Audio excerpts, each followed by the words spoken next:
कोल्हापूर शहराला पाणी पुरवठा करणाऱ्या पोईखेडे आणि काळंबवाडी या दोन्ही योजनांच्या जलवाहिन्यांच्या दुरुस्तीचं काम सध्या सुरू आहे आणि त्यामुळे कोल्हापूर शहराबरोबरच उपनगराला देखील पाणी टंचाईचा सामना करावा लागतोय आणि त्यामुळेच आपण बघू शकतोय कोल्हापूर शहरासह उपनगरामध्ये टँकरनं पाणी पुरवठा करण्याची वेळ आहे ती आलेली आहे। आता आपण आहोत कोल्हापुरातील आपटेनगर या उपनगरामधले आणि इथली दृश्य आपण बघू शकतो। या सगळ्या भागाला टँकरनं पाणी पुरवठा आहे तो केला जातोय आणि सकाळी महिलांची हे टँकरमधील पाणी भरण्यासाठी धडपड आहे ती पाहायला मिळते। महिला असतील लहान मुलं देखील हे पाणी भरण्याची धडपड करताना पाहायला मिळतात। खरं तर गेल्या 3 ते 4 दिवसापासून ह्या सगळ्या जलवाहिन्यांच्या दुरुस्तीचं काम आहे आणि त्यामुळे पूर्णपणे कोल्हापूर शहरातील पाणी पुरवठा जो आहे तो खंडित झालेला आहे। त्यामुळे अशा पद्धतीनं पाणी भरण्याची वेळ जी आहे त्याला आपण बघू शकतो। ही चिमुकली जी आहे ती अर्धी बारडी भरलेली आहे आणि अशा अवस्थेमध्ये ही पाणी भरून जात असताना आपल्याला पाहायला मिळते।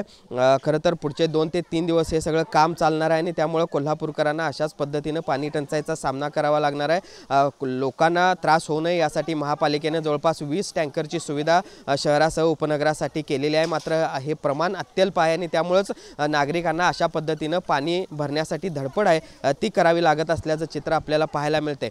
एकूणच हे सगळं जलवाहिन्यांचं काम जे आहे ते दुरुस्ती लवकरात लवकर याची व्हावी आणि पाणी पुरवठा सुरळीत व्हावा अशा पद्धतीची मागणी हे सगळे स्थानिक नागरिक करत असताना पाहायला मिळत आहेत। जर्नलिस्ट सुनील काटकरसह भूषण पाटील, TV9 मराठी, कोल्हापूर।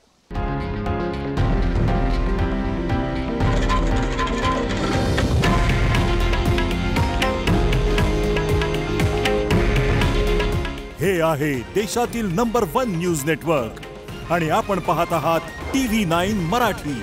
काळजी तुमची, हित महाराष्ट्राचं।